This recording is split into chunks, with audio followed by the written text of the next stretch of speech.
And we're live. Welcome, everybody, to Connecting the Universe special live stream edition, or I should say, special simulcast edition for tonight.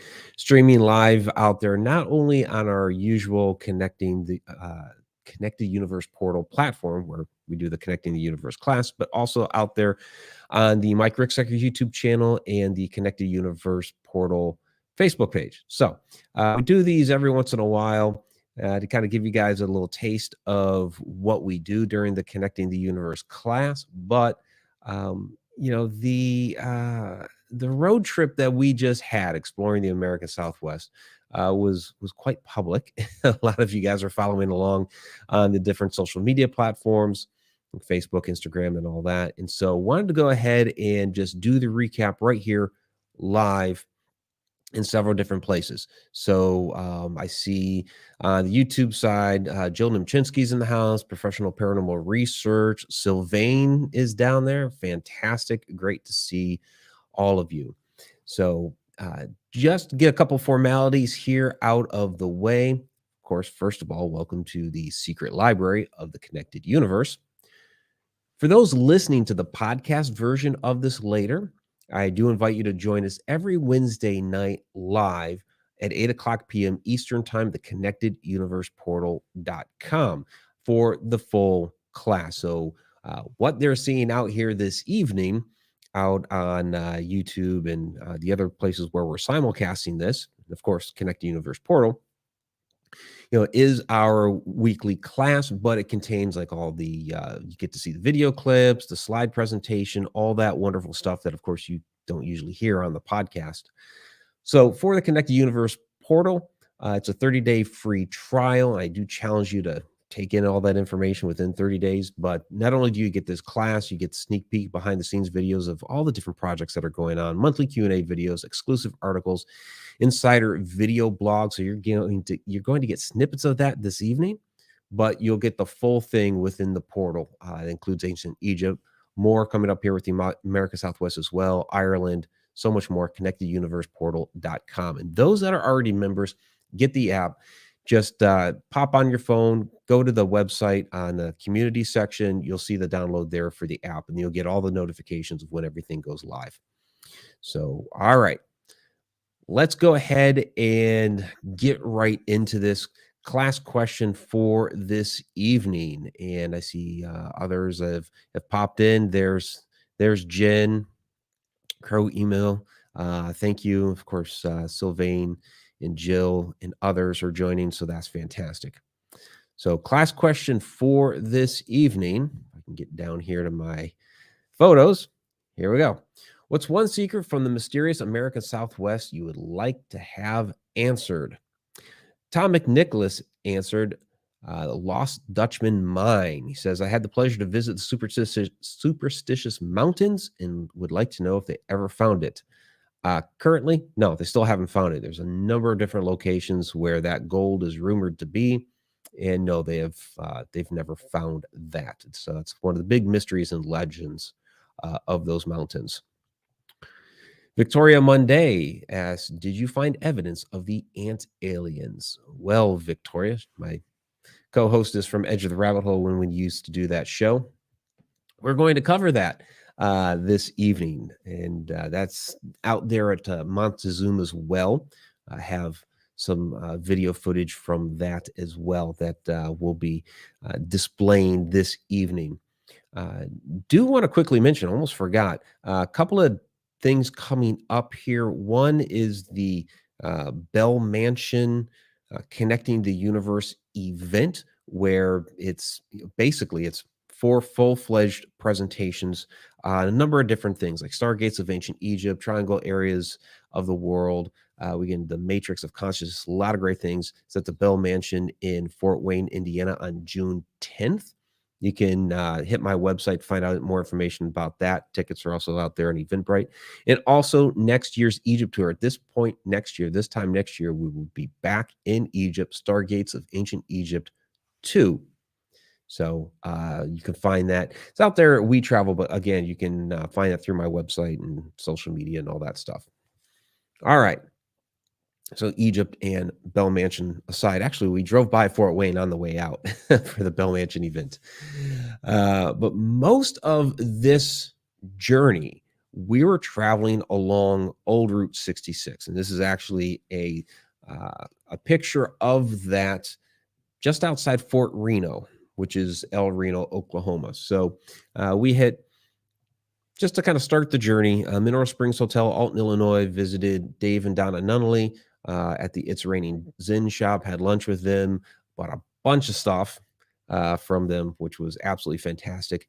Then headed further west, visited a couple of my kids in Oklahoma, and then first night was Amarillo, but you had to stop by Old Route 66. So we kind of weaved in and out of Old Route 66 throughout a lot of this journey. And for those that are familiar with the story of the ghostly vagabond along Route 66, it's down this road between El Reno and Weatherford, Oklahoma, where that ghostly vagabond is seen a lot.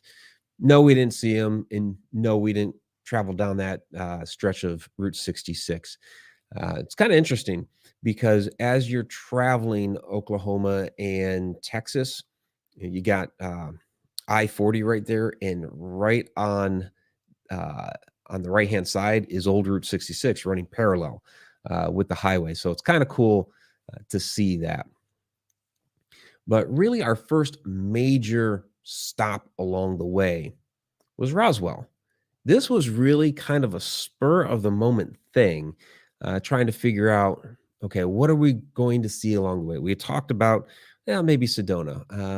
We want to do the Montezuma stuff, the well and the castle, but how to go about getting into that area?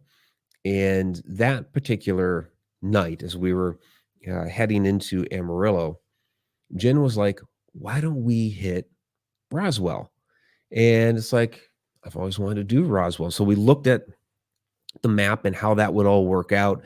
And so we ended up doing like this, uh, kind of almost this dip, this almost like horseshoe type of a path down because we went 40, then down all the way to Los Cruces, New Mexico, and then back up past Sedona. We didn't have time to stop in, back up to 40, and then across. Our ultimate goal was Vegas. Jen had a conference there in Vegas that we had to get to, but we made a road trip out of it and hit a bunch of stuff along the way. And there's Tom McNicholas, Super Chat Superstar. He threw down a $10 super sticker. So thank you very, very much for that, my good friend Tom. Much appreciated. All right. So we pull into Roswell. This is the mural there on the building that houses the museum and research center. So I actually don't have video from this.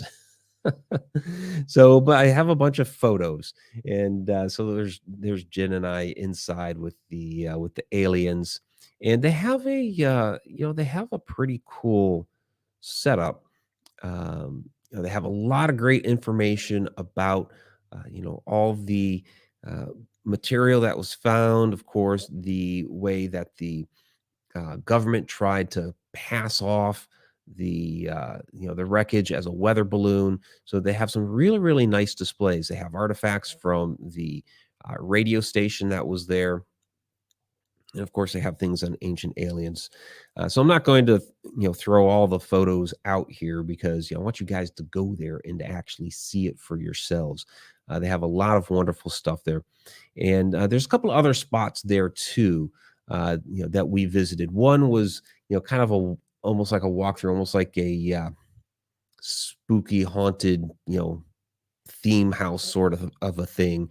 They had another, it was a VR virtual reality sort of setup, which that bugs out Jen's eyes, so we didn't do that. But what's pretty cool about the town is they've really kind of embraced the whole alien thing. So as you drive around, you see alien stuff everywhere. You see businesses that are named after aliens or extraterrestrials, or they have it in their signage and things like that. So it's a really cool little town. And shirt I'm wearing tonight is from Roswell. I don't know how well you can see it, but Yeah, so we had a lot of fun there, just kind of poking around a little bit and seeing what they had, and of course, yeah, I had to point out the ancient aliens thing, of course.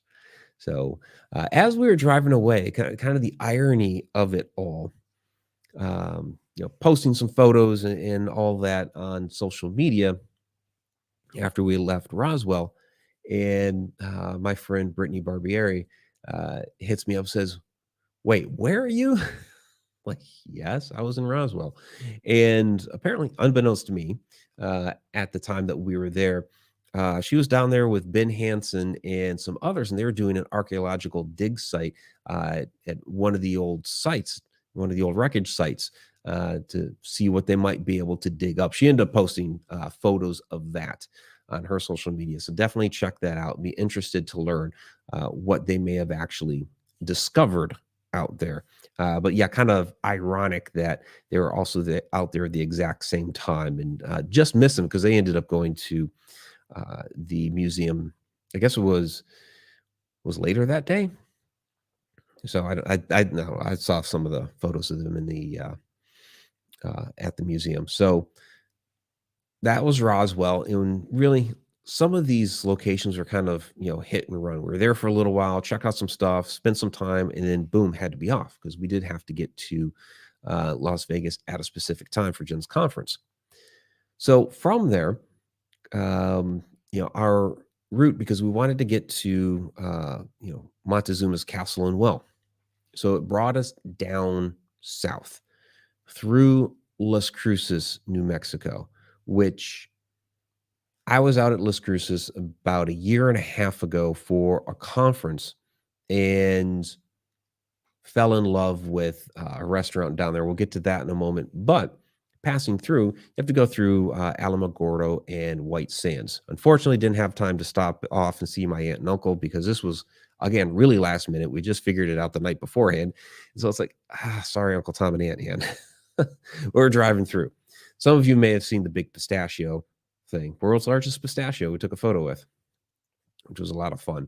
But White Sands, absolutely amazing, absolutely beautiful. This is like nature's Zen garden. Beautiful white sand, very soft, very fine. You just sit there and play with it. It's very soothing, very relaxing. Uh, Kids go out there with sleds and go sledding down the dunes like they would snow. It's pretty wild. So I do have a video clip on this for you guys.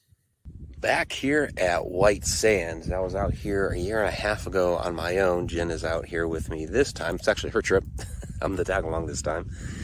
But on our journey westward through Oklahoma City, through Roswell, then now we're in White Sands. We're headed up to Tucson this evening. We're going to hit Montezuma's well, the Montezuma's castle, the Verde Valley just before the Sedona area, on our way up to Vegas eventually for her conference that she has. But White Sands is just, it's beautiful. It's beautiful. I love it out here.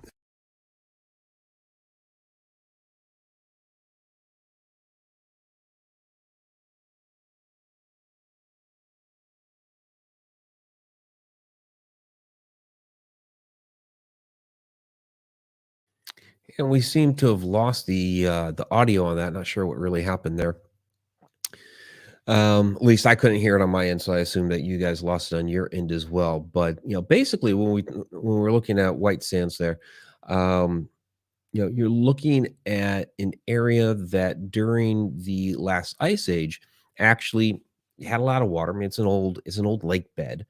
There's a lot of vegetation. There are a lot of animals there. We're talking, only really about 10,000 years ago. The climate can change in a heartbeat like that, very, very quick.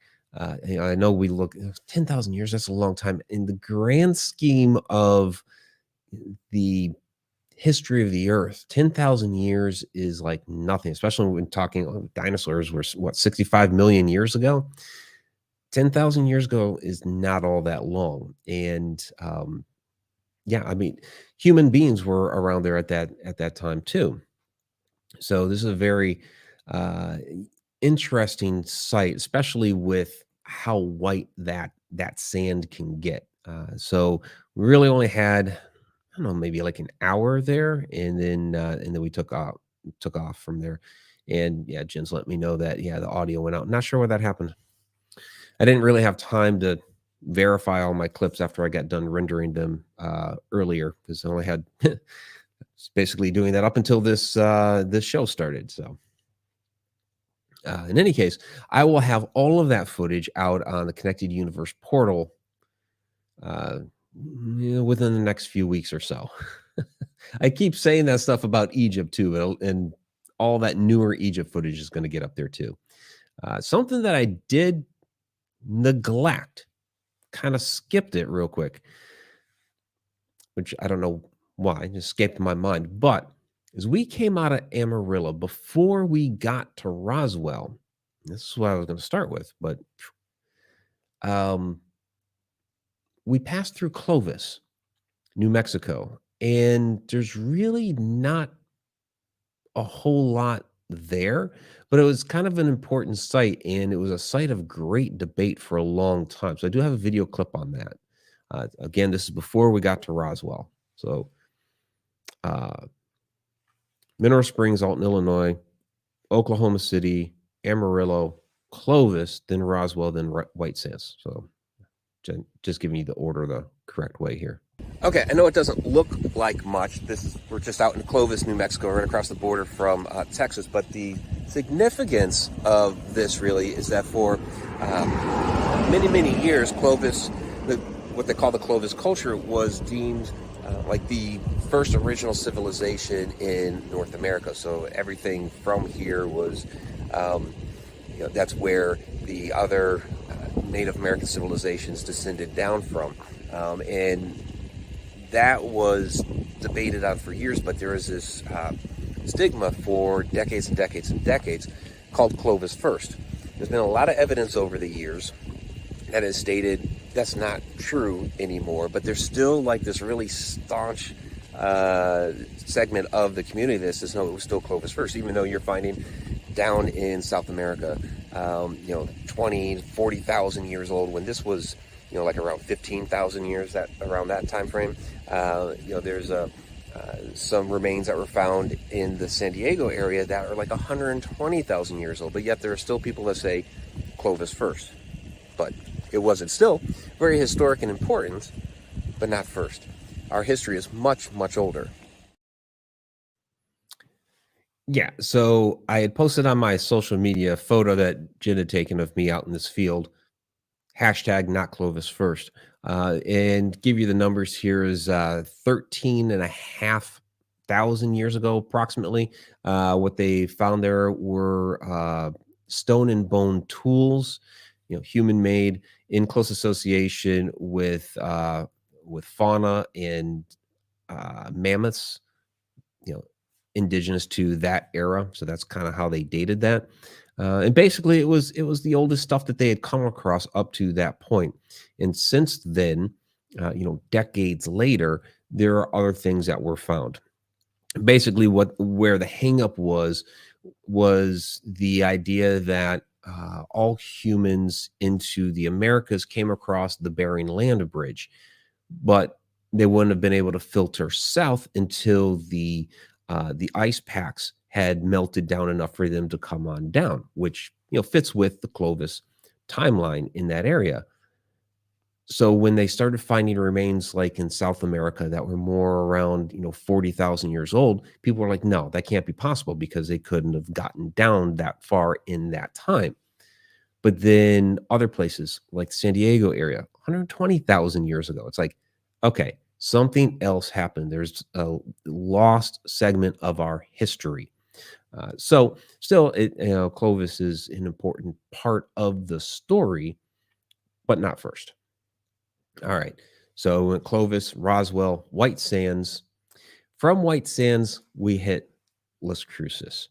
And in Las Cruces is a fantastic restaurant that I've enjoyed. Been in that area twice. I've eaten there 4 times.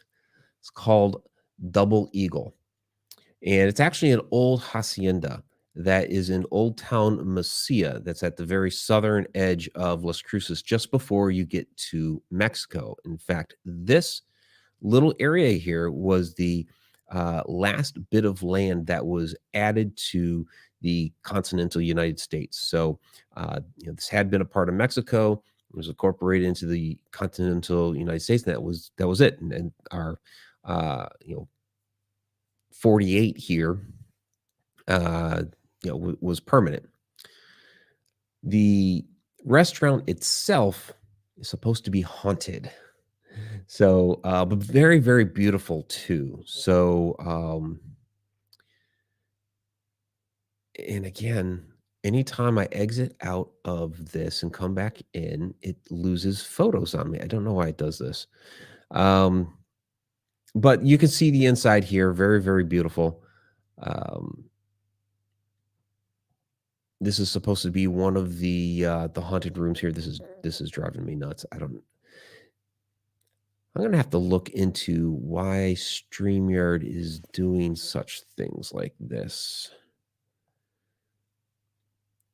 Because I want to show you a lot of the different stuff, and I can't when it does weird things like this.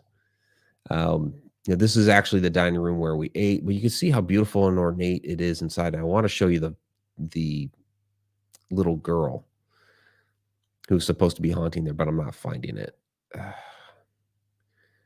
So I do apologize for that. That photo appears to be missing. In any case, before we move along from here, very beautiful restaurant, very ornate, very haunted as well.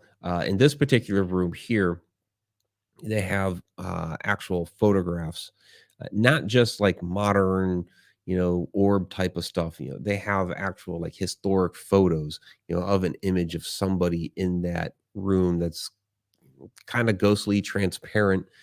Um, while other people are eating in that particular room.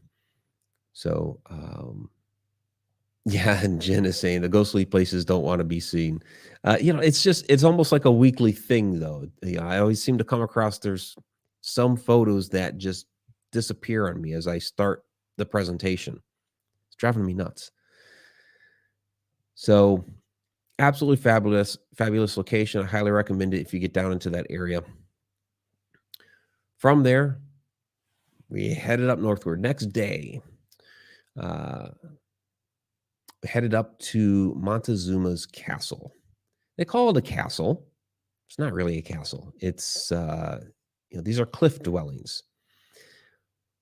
But and also I should say that Montezuma was never here.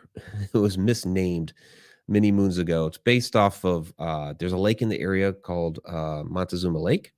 But it was when this area was first becoming inhabited, I guess you would say, by the English, for lack of a better term. They, for whatever reason, thought that these were Aztec ruins, and then named it after Montezuma, the famous Aztec leader.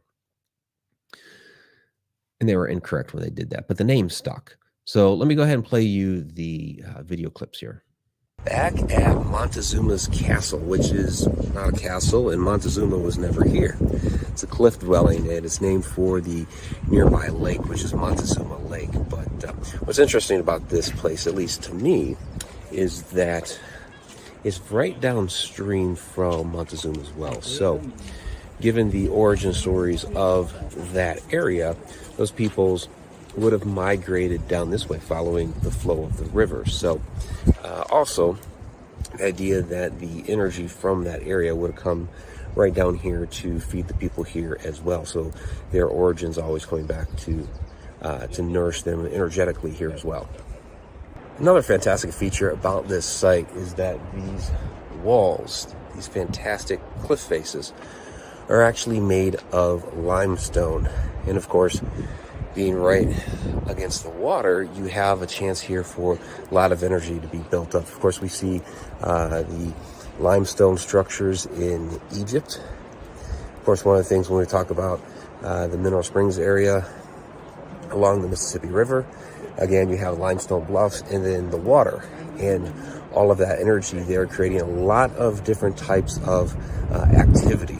So this is definitely a draw for those people coming from where they did at the well, their experiences that they had with that origin story, with those energies that they were harnessing.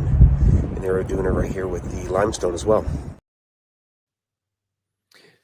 Yeah, so the castle is an interesting area, just the way that they were utilizing the cliff there. Of course, they had access to the river. It's a nice area, beautiful area for a walk. You have the nice trees and everything there. It's about 4 or 5 miles down from the well area. I will say this: don't let Google try to show you how to get from the castle to the well. It had us go um, up one exit too far and then come back down this crazy dirt road. I was like, "What are you doing?" Yeah, because otherwise, if you get off on, the previous exit, you could take a regular road all the way up there. So, no idea why it sent us that way, but it it did. Part of the adventure is that there are a number of things that we kept saying were part of the adventure. So the castle area would have been a later feature built in than the well. So coming from the south, you're kind of doing them a little backwards chronologically. Although the castle is probably more popular because you have the wonderful cliff dwellings and all that. They used to actually allow people to climb up into there. They would have ladders and you can climb up in. They don't allow that anymore. Another interesting thing that is there is they have this diorama that's there, and even the diorama itself is historic because of how old it is, which basically shows what they believe that the people that lived there would have been doing inside their home, because that's what it was. It was a home. And one of the interesting things that I discovered looking at the diorama, if you look on the right hand side, might be a little difficult to view on your device. That's okay. I'll zoom in on it. There's a bowl there. And what's on the bowl? Ah, there's swirls. There are swirls there. Yeah. We know how I like my spiral patterns and my swirls. We will come back around to that here in a little while when we get to Chaco Canyon. So, but let's move on up to the well, which we call it a well. Really, well, they say it's a sinkhole that's been filled in by water. Well, that's not what the legends are. That's not the history that's been passed on, the oral history from the Native Americans, the Zuni of the area. And this is where we have stories from Clifford Muhudi, who's no longer with us, about this area that are really, really interesting. And Victoria's original question about the ant people, that's where this comes into place. Let me go ahead and play the video clip from this. Back here at Montezuma's well, I always find this place interesting. There's fascinating legends associated with it. Of course, you can see the cliff dwellings right into the walls, similar to Montezuma's castle. So definitely obvious relationship between here and the castle site. Of course, the legends are that those peoples originated from here. Now, and just pop out of the ground here, although in a way they did, in that when the Great Cataclysm happened,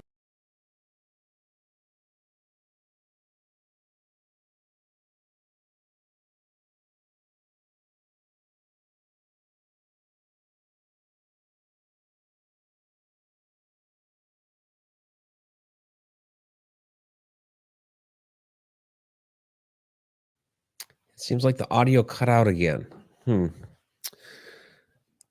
Not sure what's going on. There must something weird going on with Adobe Premiere today. When I'm gonna well, no, because I have no way to fast forward through.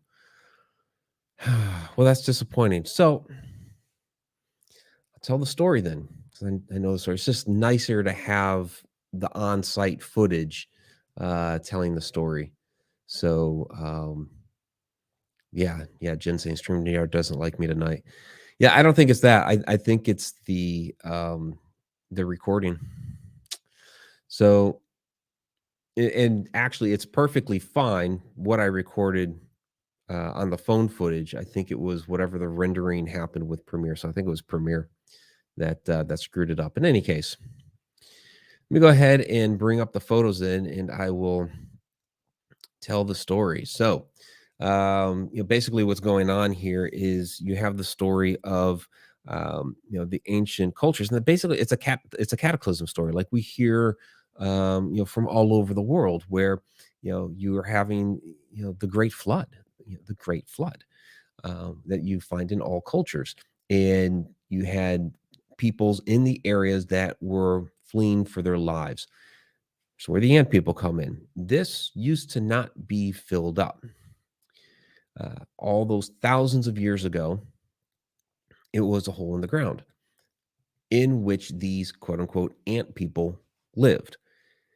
When this cataclysm happened, the ant people took in the humans that were basically running for their lives and housed them down there for a long period of time. And this is something that we find in other cultures, like uh, Kuyu out in Turkey and some of those other massive locations that have all these underground tunnels and chambers, and where people actually lived. And so they stayed down there for a time, and then when it was deemed safe again, they went back up and they settled the land. Now you can see cliff dwellings here as well. If you look all the way in the left-hand side, you can see a couple cliff dwellings there. There are also where I was shooting that video from. There were a couple behind me, and then when you go down the hill and next to the river, same river that goes down to the castle, you have this wonderful little path and the rock faces. The rock faces are important here.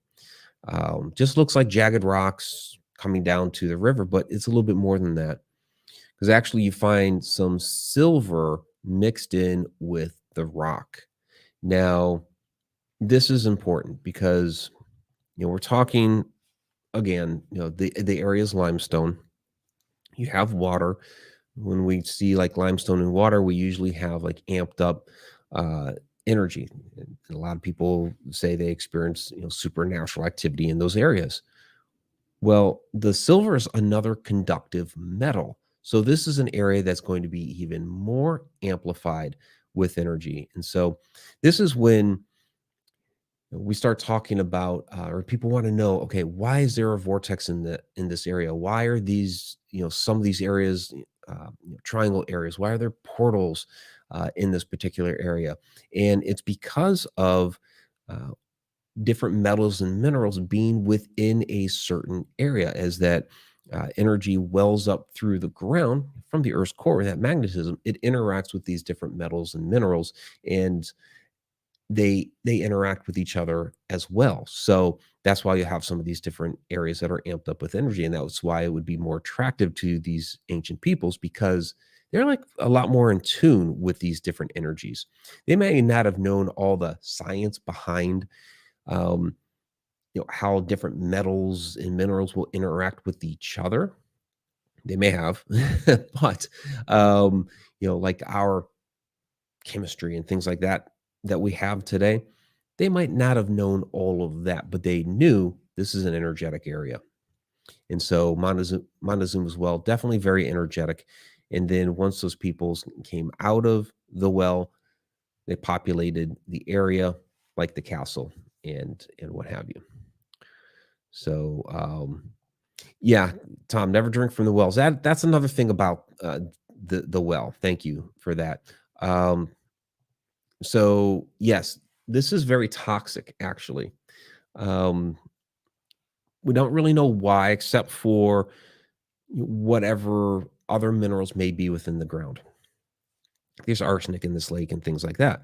There's only 5 species of animals that live here, and they're all just like original to this well. Like, there's like a specific type of leech and things like this, um, because the water's so toxic. So other life forms do not live within it. Like, you're not going to go fishing there. Another interesting thing about this quote unquote well is that they have no idea how far down it goes. So, the legends talk about how anytime that you try to enter into the well, the forces are going to push you back out. That you're not going to be able to re-enter this sacred area. Well, that's true, because any probe that has been sent down there gets pushed back out. Any humans who have tried to dive down into there, they can't. They get to a certain point and they get pushed back up. There is a force through that water that pushes things back out. So I have no idea how far down it goes. All right. So from the well, this is kind of where we had our more, we kind of stepped away from the more esoteric things. We got back onto Route 66. We hit Mr. D's there in, oh, shoot, what was the name of the town, Jen? Kingman. And what's interesting is, I posted this, and our friend Nicole Nemo, who's been a part of the Connected Universe portal before, uh, messaged us, commented on the photo, like, are you kidding me? I guess she grew up there and used to go to Mr. D's all the time. So, so apparently, and did not enter the restrooms that particular day. Apparently, they're themed. The ladies' bathroom is supposed to be themed Marilyn Monroe, and the men's bathroom Elvis. But good, good classic diner, good food. Very that they Another place that has really embraced Route 66. That whole strip there is all Route 66 stuff. So from there, we headed on to Vegas for Jen's conference. We did walk around a little bit, checked out a few things. Had some fun. Did not gamble. And we saw David Copperfield. So that was very cool. I'd always wanted to see David Copperfield. It was a great show.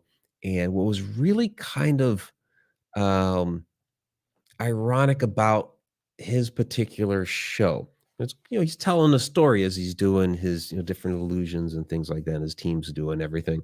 Um, and that is his primary story. For one, featured Roswell, which we had just been, and two, featured time travel, of which is the topic of my book that I'm finishing off right now, that I'm going to be publishing here very soon. So it was like, are you kidding me? Really? Okay. Just the irony of it was very cool. And yeah, I mean, he's very interactive with the audience. He brings people out on stage. He walks out into the audience. We were like within 2 feet from him at one point. Very cool. And then probably the thing that was, well, two things that were really mind blowing. One was the car that just appeared out of nowhere, and then the other one was the UFO that just was suddenly above our heads.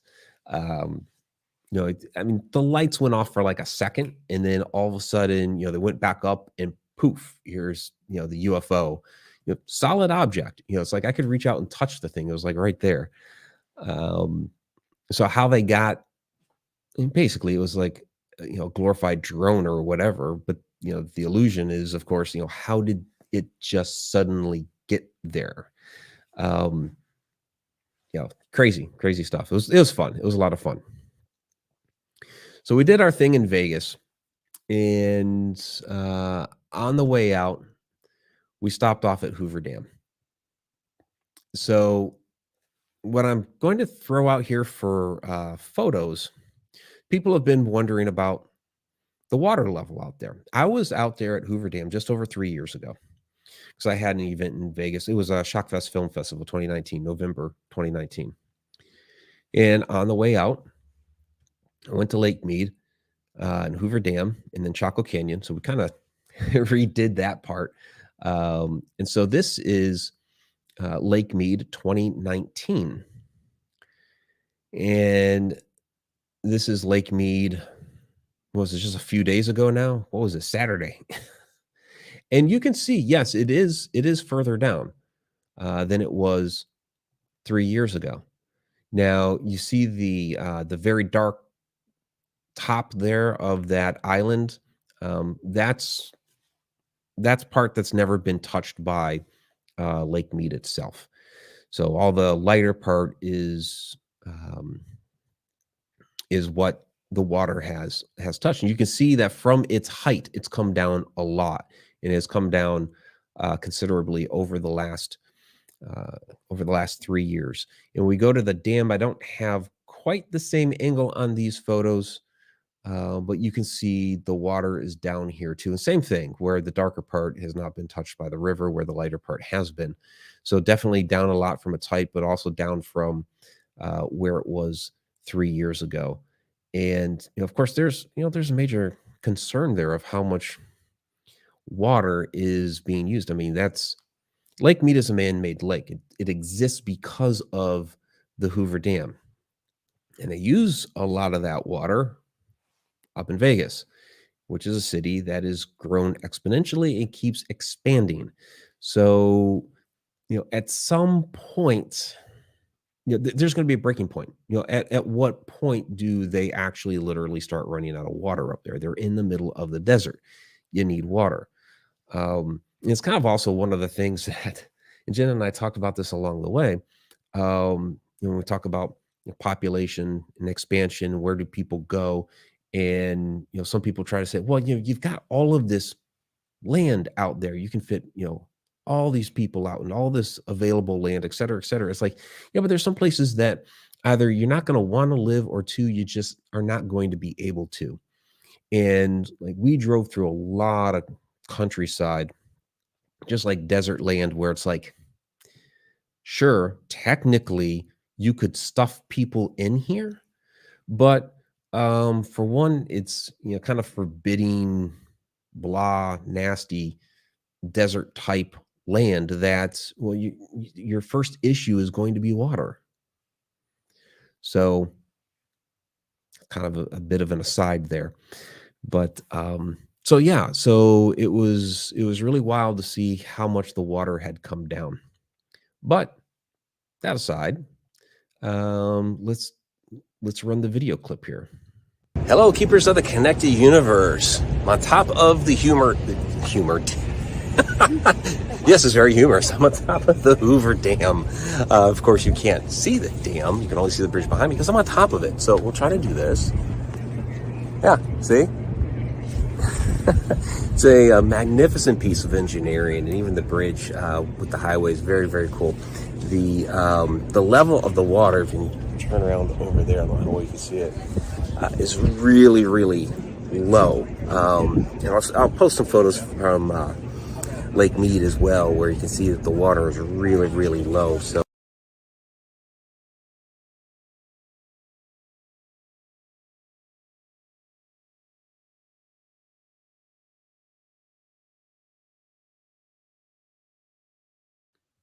and it cut out on me again. I am going to rerun it. See how far we get with it. That's just kind of aggravating at this point, because the Chaco Canyon one is longer, quite a bit longer, and I don't want that one to cut out. Let me rerun this again just to test that. Hello, keepers of the connected universe. I'm on top of the humor. Yes, it's very humorous. I'm on top of the Hoover Dam. Of course, you can't see the dam. You can only see the bridge behind me because I'm on top of it. So we'll try to do this. Yeah, see? It's a magnificent piece of engineering, and even the bridge with the highway is very, very cool.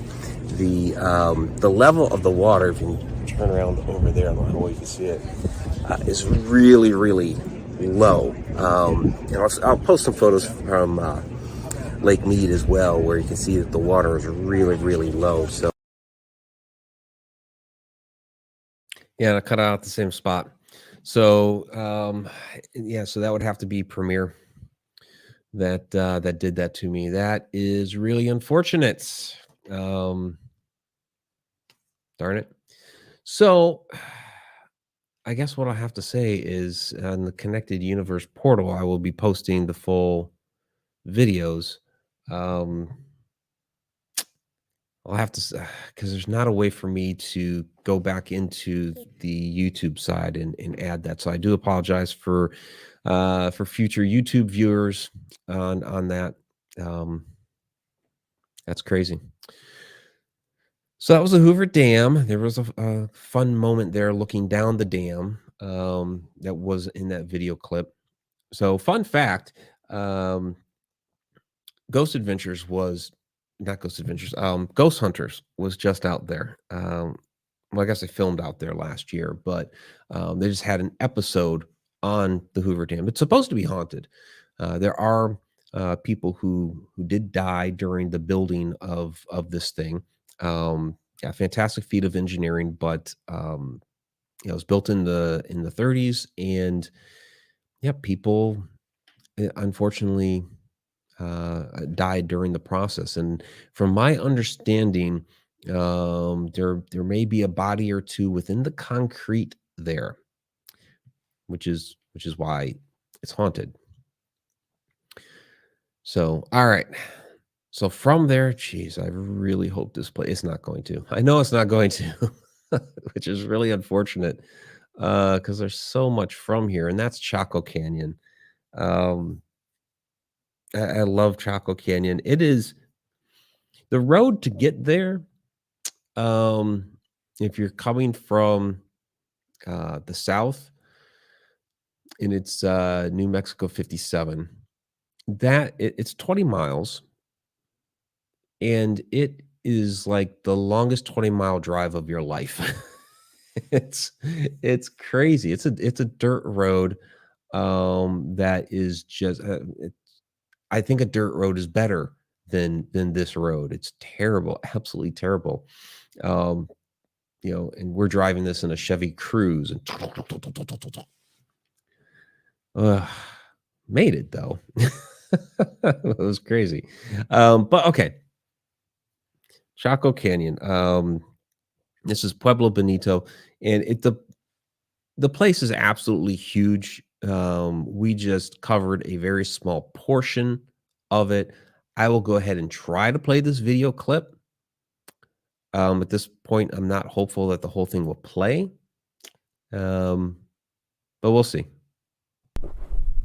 Back at Pueblo Bonito, this is really one of my favorite historic locations, especially in the United States. A little bit windy out here, I know. Hopefully the microphone will be all right, but yeah, this is some place that I had always wanted to get out to, if you can believe, originally inspired by the Tex Murphy video games from the 1990s. In one of those, you actually come out to these ruins and uncover some of the secrets. And when I had played that, it was like, oh man, this is a place that I really want to get out to. And finally, 3 years ago, I was finally able to get out here. Spent about 6 hours in Chaco Canyon, 5 of them right here at Pueblo Bonito. There are a lot of secrets here to uncover, and kind of did that. And taking Jen through here today. She's off meditating. Perfect.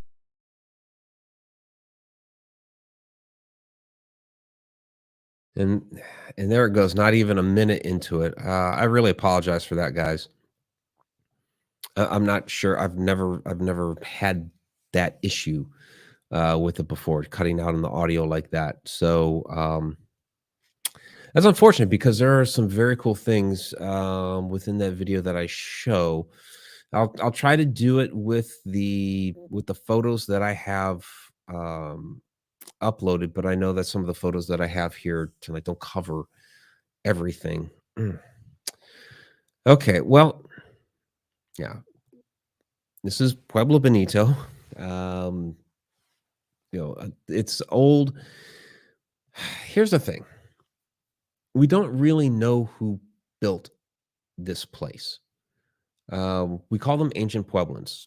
The old term was Anasazi, which is I've come to learn that it's a derogatory term that the Navajo had called these people. So when white English settlers came in and they're like, hey, who are the people that lived here? Oh, those are those Anasazi, which would be like, oh yeah, those are those jerks for without getting too crass, right? Um, so we've changed it to ancient Puebloans. We don't know who they really were. Now, a number of the different tribes around there claim lineage back to them.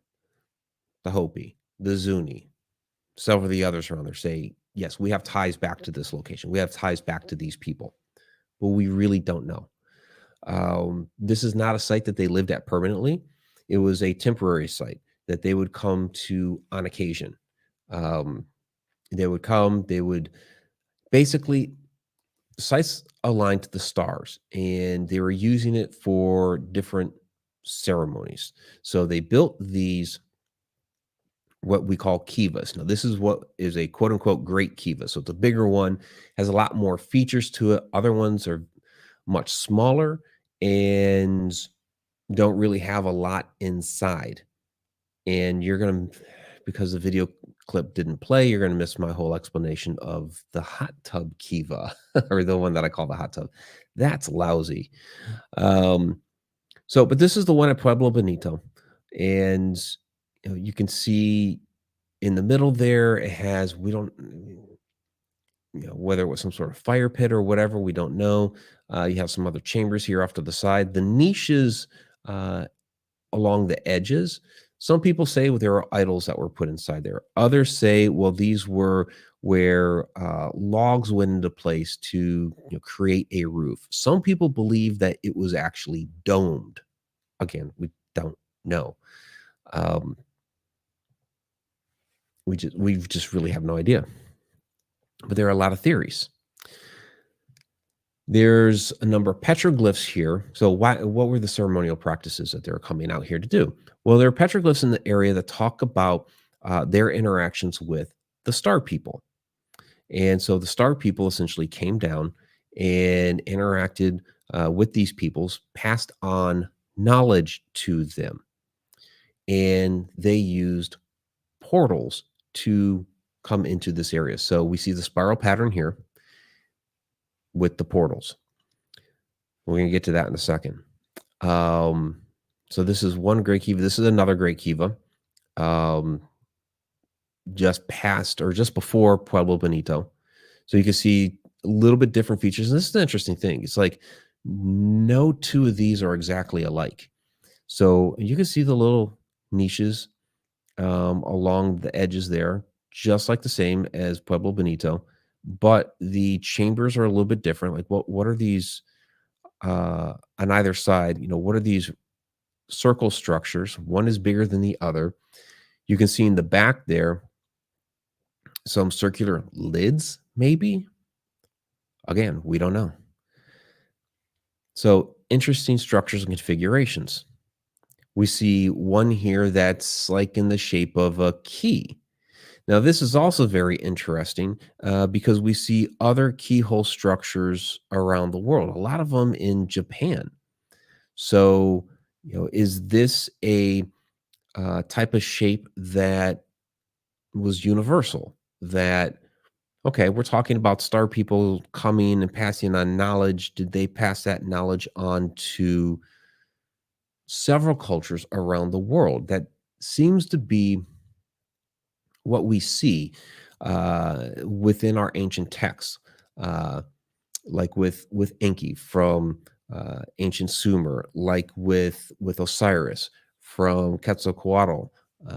Same type of, here's a being that comes to our land, teaches our people some knowledge, and then moves on to another land to pass on that knowledge. So it's almost really like the story of the same person. That's why we're seeing a lot of similar structures in different places around the world. Very evident. You look at the step pyramid of Saqqara, you place it right next to the pyramid of Chichen Itza, and you're like, wait, this is the same pyramid. So we see a lot of these similarities. The spiral pattern, we see that in a lot of different locations. Here we go. Chaco Canyon. The petroglyphs, we see the spirals on the walls. These are supposed to represent portals. Here's a very, very distinct spiral here. And again, we see these all over the world. Who's been watching Secret of Skinwalker Ranch? What do they talk about when it comes to the circular structure, the stone circle on top of the mesa? That it's in a spiral pattern designating a portal. And they've found other spiral patterns in that area that they say represent portals. Not the guys at Skinwalker Ranch, but the Native American tribes are saying that. You go to the gift shop at Chaco Canyon. You know what you find? Spiral sticker. I had to buy that. I absolutely had to buy that. um, but we find that all over the world. Got some comments coming in down here. Jeanette Kemp. Yeah, and all that could be Mercury retrograde, right? Mercury retrograde killed the video clips. So yeah, very, very crazy. So another interesting thing that we discovered here at Chaco Canyon, when it comes to this keyhole structure, on the bottom inside wall is this. It appears to be black paint. When I first looked at it, I saw blackened mark. I was like, "Oh, okay, maybe it was a fire. Like maybe this, the bottom of the keyhole structure here was, like an old fireplace or whatever." But when you look closer, it's not scorching like you would find on rock from some sort of fire. That's pretty obvious. This is more like a black paint. It was the only spot within the keyhole that this was on. Not sure again, what why it's there or what it was used for, but some sort of paint evident there. Yeah, so a lot of mystery still to be had there. And one of the pieces of the video clip, and I don't have a photo for this uploaded, but it was in. Let's see here. Okay, so in this photo, it's going to be hard to see with this, but essentially straight back there, you see all those runes there. In the middle there is actually a kiva that's very tall. And next to it, there's a little doorway. Go through that doorway, down some steps, and they have it gated off, but you can see down into there. It's like a whole underground subterranean chamber that's still in the shape of the circle of the kiva.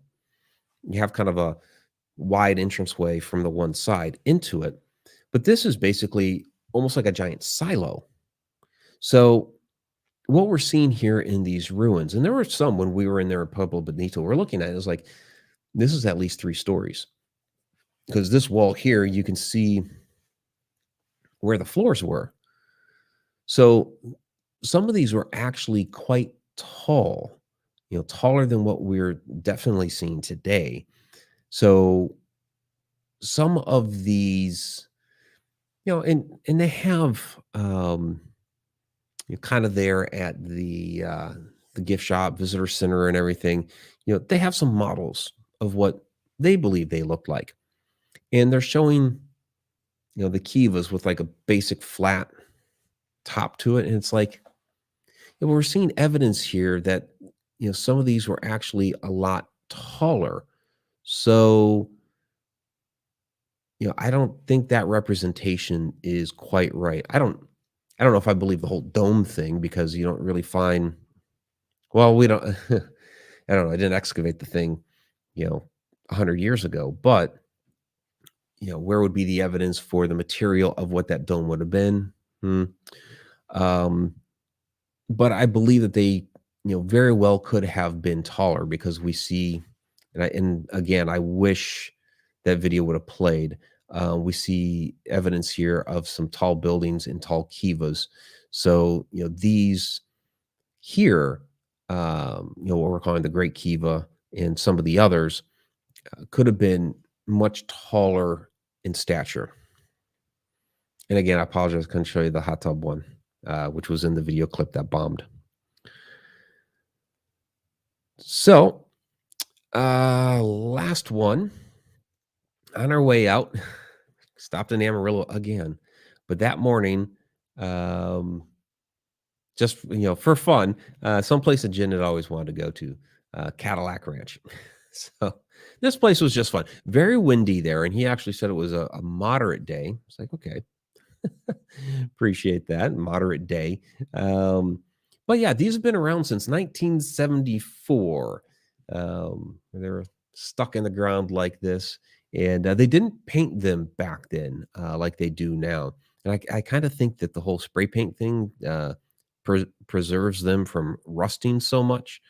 Um, but yeah, it's kind of cool. So they actually sell the spray paint there. You can go out there and spray paint if you like, and you look at all these old Cadillacs stuck in the ground out there in Amarillo. So uh, quite fun for sure. So all right. So we're getting down here to the last few minutes. I did have a book haul. I will say a little bit of a book haul. So I want to show you that real quick. So I do recommend when you go to these types of places, pick up some of the literature that's there. There's a lot of good stuff to get more in depth and detail. So like I picked up Roswell, chronological, pictorial, a lot of great material on the whole Roswell incident and everything that's come forth out of that since then. We've got Montezuma's castle and well, as well as Tuzzigut. Haven't been out to that one. It's a little more off the beaten trail. And both times that I've been through there now, it's kind of like, well, we need to, we need to get through. But you can see, some of the different photos here of the area. Other one that I picked up, which also had to do with the castle in the well, and it also has a DVD. Those who came before, but this is more of like all of the parks there. Southwestern archaeology in the national park system. So this is more all inclusive of all the American Southwest, not just those couple of spots. But that's where I picked it up at, was at the castle. The castle has the nice visitor center with the gift shop and all that stuff. The well just has a little ranger's station, but I guess Tuzzigut has on display some of the different artifacts, so that's a reason to get over to there. And then I had to pick up a book on Chaco Canyon. So yeah, a little bit of a book haul. Picked up some shirts, magnets, Christmas ornaments, wine. Oh my gosh, came away with it was a 5 or 6 bottles of wine. Came back with a lot of wine. So in any case, that is going to do it for this evening. Thanks for joining us for the Southwestern, exploring the mysterious South American Southwest recap. And I do apologize for whatever in the world happened with those clips. So I will get those posted to the Connected Universe portal, connecteduniverseportal.com, within the next few weeks here. Again, I've been saying that about Egypt too, but it will, because that is part of what Connected Universe Portal is all about. You guys getting that extra information, footage, and everything back there. So finishing off the book as well. So there's a lot to do in a very short period of time. So, all right, everybody, you have a good evening. Till next time. Time really exists.